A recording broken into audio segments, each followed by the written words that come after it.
Hey everybody, welcome to Q&A video number 19. Make sure to keep asking questions, doesn't matter what they're about, they can be about anything. Just know, I do not respond to requests for doing Let's Plays or reviews in these Q&A videos. I respond to them in the comments, and I add them to the request list. That's how that goes. And that's how you phrase, the way you phrase those questions is, what do you think about insert game here? Or will you do a Let's Play of insert game here? So, let's go ahead and get started with a question from Flimmer12. I guess I'm pronouncing that right. I don't know. I'm sorry if I'm not. Hey DW, do you think some games have some sort of charm with retarded AI? Actually, yes they do. It depends on the game, of course. Sometimes it's just really annoying. Other times you just sit there and you chuckle at it the entire time. Deus Ex Human Revolution, for instance, has some... It's sometimes very spotty AI. And when it is spotty, it is usually quite hilarious. There's also a lot of that with Metal Gear Solid, for instance. The original Metal Gear Solid had some pretty spotty AI, and you could get them stuck in infinite loops, and it was absolutely hilarious. Like, you could, in the first level, you could go around this metal box, and they would get caught on their own footprints, and they'd be like, whose footprints are these? And they go around the thing again, whose footprints are these? And they'd be stuck in an infinite loop the entire time. It'd be hilarious. But then there's just the ones where it just messes up and you're like, this is just annoying. So, yes, some of them are like that, but for the most part, bad AI is just annoying. Next one is from Q.543. What do you think about console hardware limitations? I think it's actually a good thing because it forces developers to optimize their games to get the most out of the systems, from a technology perspective at least. With these optimizations, you can do more with less. It's a double-edged sword. You can't progress past a certain point with consoles, and we have long exceeded that point, actually, with the current PC hardware. I mean, think about it. You've got all these games on DirectX 11 that can't utilize it fully because they are limited by the consoles, which the primary development was for DirectX 9 on these consoles. Now, while it's a good thing for people like me who have relatively outdated PCs, or the console players for the hardcore PC community who want to push everything to the limit, it's kind of a problem. I'm not a hardcore PC gamer per se. I just play stuff on PC because I prefer that platform. But it kind of goes both ways, like I said. I mean, I do like being able to play things on Macs, and that's been a great thing for this console generation, because I'm still able to play pretty much everything on Macs. But there is a certain point where it's just like, okay, enough's enough. And we've kind of passed that point. Next one is from MrNevajag. I guess I'm pronouncing that right. If I'm not, sorry. Hey man, I don't know if this question was answered before, but I just wanted to know your opinion on linear role-playing games and non-linear, and which is better.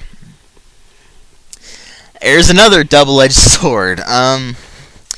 Linear role-playing games are mostly Japanese, or just Asian role-playing games, I guess I should say, not necessarily Japanese. Stuff like Final Fantasy.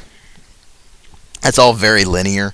Whereas Western role-playing games tend to be a lot more non-linear and free-form. Stuff like, Ultima, Baldur's Gate, even though that's pretty linear for the most part. That's still got a lot of non-linear stuff in it. Dragon Age, that sort of thing. Those are all relatively non-linear, and you see that more in the West. I personally prefer Western role-playing games, and it's not necessarily because they're not linear. It's just because the linear role-playing games I have played, which are mostly stuff from Japan, just have such a high requirement of grinding just to get high enough level to get to the next encounter. And that just bores me to no end.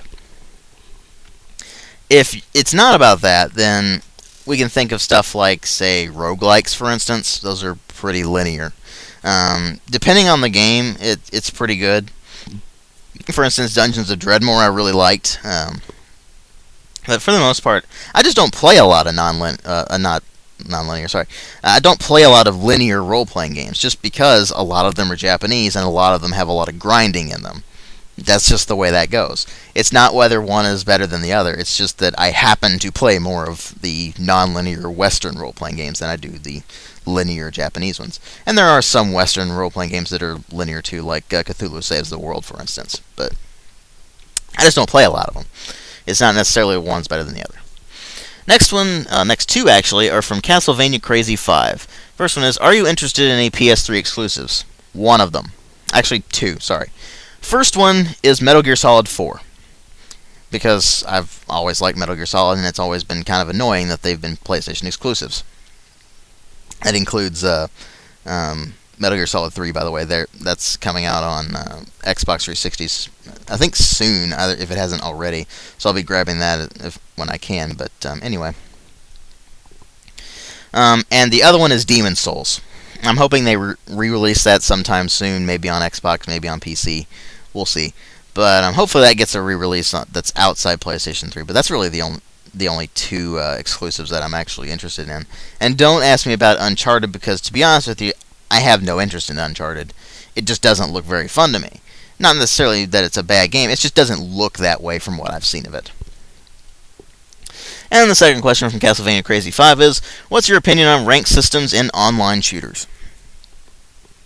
Well, to some degree it's a good thing, and to some degree it's a bad thing. I mean, it gives you that extra drive. It's like, oh, well, I'm so close to unlocking this, I might as well finish up this thing and unlock it.